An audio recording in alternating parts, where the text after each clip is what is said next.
That's tremendous. Okay. What do you guys want to start with? I want to start with this. So there's this. You see this story, and this is the Trump, the McMahon derangement syndrome. Right. God dang it! I just had this story up. Where'd it go? Was it the employee complaining? Can you pull that up? Yeah. Because I want to talk about this, about the employee complaint. All right. Did you hear about this story, Konnan? I just briefly read that some guy wrote a letter maybe to the governor saying that he didn't want to work in WWE but was afraid to get fired or something. Fine, because it has the actual statement from the employee. I want to read that. I want to because that everybody is ready to jump on the WWE for this and stuff. And I want to. And can I hear just 3 or 4 comments, Joe, just to get an idea of what's being said? Okay, I'll have to get on Twitter but I have the New York Post picked this up, titled, WWE forcing me to work during coronavirus pandemic. During a Tuesday meeting of the Orange County Board of County Commissioners in Florida, one member read a statement submitted by an anonymous WWE employee named John who alleges he's being forced to work the company's TV tapings amid COVID-19 stay-at-home orders and requests that the government suspend WWE's unsafe operation. Because I don't even know how many wrestling fans work for a living. You know, like when I go on Twitter, I get a picture of 14, 15, 16-year-old kids that don't have jobs and stuff in the tweet because a lot of the tweets you see from people are like people that don't sound like they are working for a living, you know? So, I see. Okay, let's hear it. This person, John, said that though the company is limiting the number of employees at each taping without fans and taking sanitary precautions, the nature of the business inherently requires individuals to touch each other and flout social distancing recommendations. The person said he is worried he will lose his job as dozens of WWE employees were fired and furloughed last week, with the company citing financial hardship caused by the pandemic if he shares his concerns with his bosses. These accusations aren't true, WWE said in a statement. Everyone knows, all employees know they can confidentially go to human resources, not the public. Notwithstanding... I didn't hear this, but this is obvious. Okay, keep going with that. Notwithstanding the appropriate protocol, no one would be fired if they were uncomfortable with their surroundings. We've made accommodations for individuals upon request. Initially, WWE was not declared an essential business, but Florida Governor Ron DeSantis changed the designation on April 9th, giving professional wrestling the same status as grocery stores and pharmacies because of its entertainment value. All right. So, do you know what this sounds like to me? What? It sounds like a work.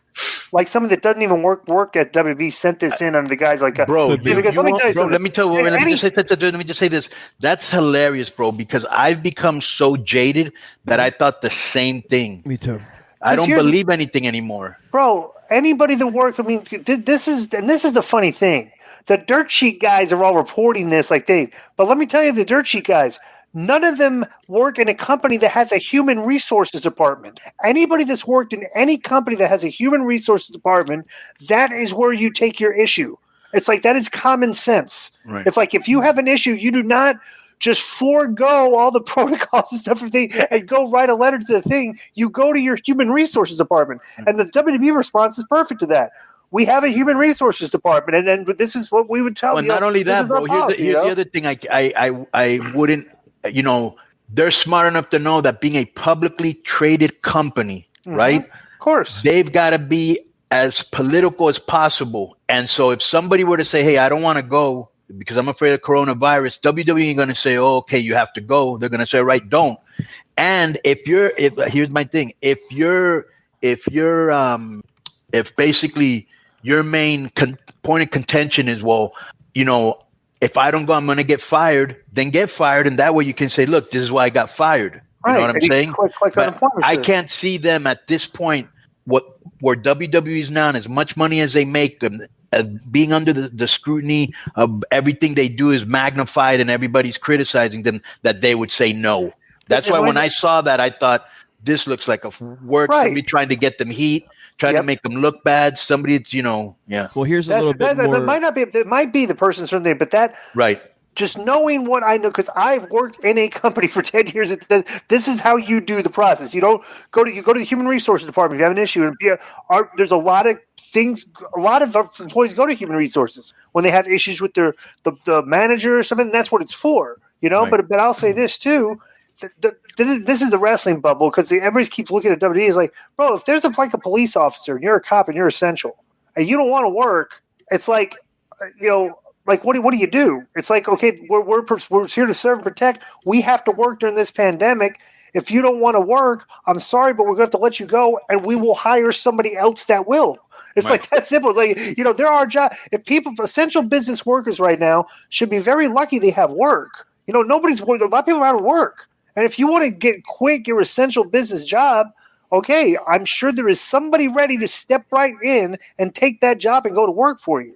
1,000%, especially now. But of course, this story gets on Twitter, and then the McMahon. Read me some of the comments. Read me some of the comments, Joe. Try going Twitter and see some of the comments. There's a little bit more from this guy, John Alba, who's a reporter. He's the guy that broke this. Yeah. Well, there isn't really. How funny would it be if the guy complaining is John Cena? Nothing. While there isn't really a way to verify that this is 100% absolutely a WWE employee, given the nature of the complaint, it should be noted that there have been several within the company who have expressed concerns, mainly privately, over the tapings continuing. I did reach out to AEW last week, another promotion that will have permission to run in Florida should it choose to once its pre-tape shows conclude, over whether or not it intends to run Florida. I've yet to receive comment. Here's some tweets. Why won't AEW comment? I don't know. That's interesting. Why won't? Okay, if this guy's asked the AEW comment, why won't they comment? How come nobody? How come that's not a story here? See what I'm talking about? Like this whole thing of it seems like AEW is protected by the Twitter wrestling community, and WWE is like everybody's just venomous out for them right now. Oh well, bro. I mean, it's no secret that they are the Twitter darlings and the dirt sheet darlings. Yeah, absolutely. I mean, Did you see Tony Khan fighting with a player?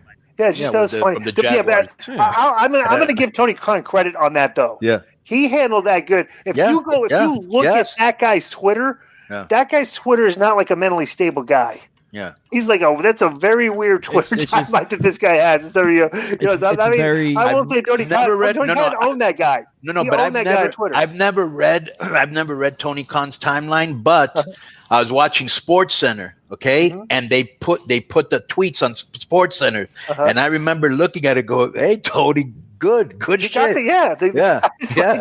It's just a very 2020 thing, and I'm sure we'll talk about this at some point. But if you've been watching the Michael Jordan Chicago Bulls documentary, The Last Dance? Mm-hmm. I don't think you'd see Jerry Krause and Michael Jordan arguing over. You know what I mean? Like, if it's just a very 2020 thing for a GM or whatever Tony's position is. Typical millennial athlete. Yeah. Young guy, entitled, just on Twitter, social media, bro. Antonio Brown on Twitter. It's like, come on, it's like, give me a break, right? So some tweets here. This guy says that my question is going to be, what happens when Florida lifts their orders? They've already started opening beaches and Georgia and South Carolina have implanted plans. Mm-hmm. Florida is obviously next. What happens then? Because whoever submitted that complaint will have no more grounds once the order is lifted. Right. That's a good point. Well, let me tell you this too. This is the thing: is like I'm in Georgia right now, still with my mom. Friday. Yeah, they open up the bars, bowling centers. No, not bars. Because bars and clubs are phase 2 of the opening. We need to get out but this is what I can't. And I posted this on Twitter because everybody, remember our old friend David Dennis Jr.? Yeah.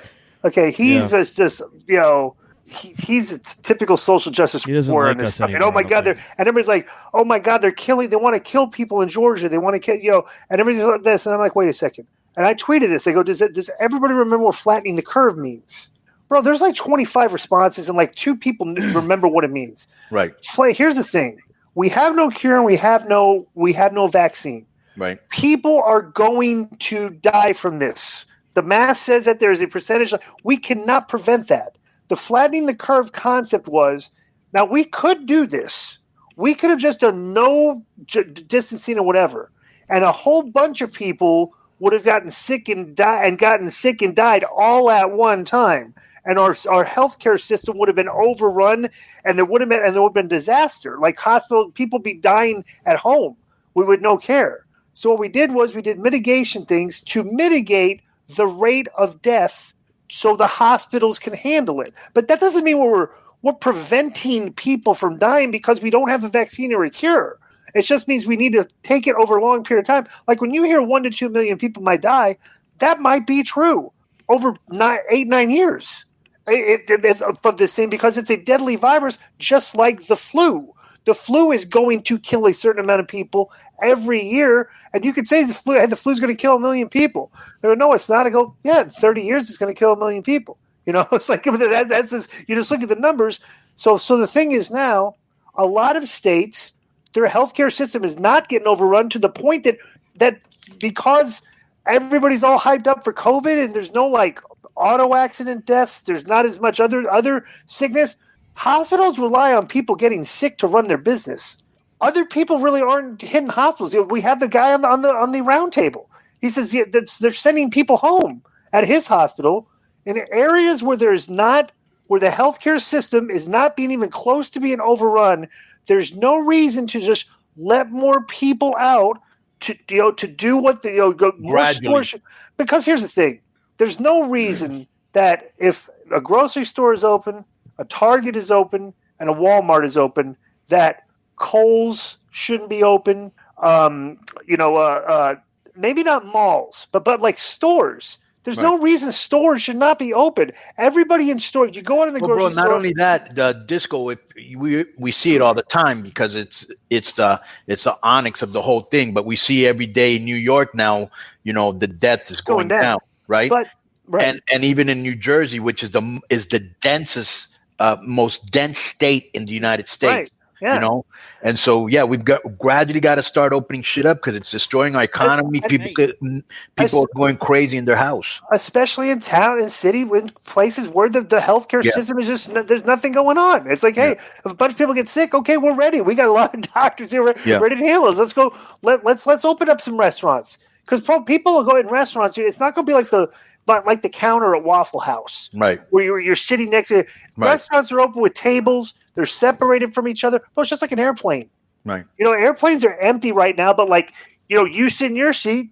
There's 2 aisles over. It's the next person. 2 aisles over. It's like we're separated. We're not on top of each other and slobber and spit all over each other. It's like people understand when we go out. So it's like when people say, "Oh my God, they just want people to die." It's like no. Bro, I wonder how they're going to handle something like a subway. Are they probably going to have a guy in there and only 5 people can come in at a time or 10 people? And, they're going to have to, you know what I'm saying? Yeah, maybe. But I mean, how many cities have subways? There's subways around, but it's like, But still, the biggest city in the United States has it, which is New York. Don't you think people might be smart enough to say like, hey, I don't feel comfortable going on the subway. There's probably going to be a lot of people like that, So like they're probably but I'm just saying there's no reason to keep everybody at home right now.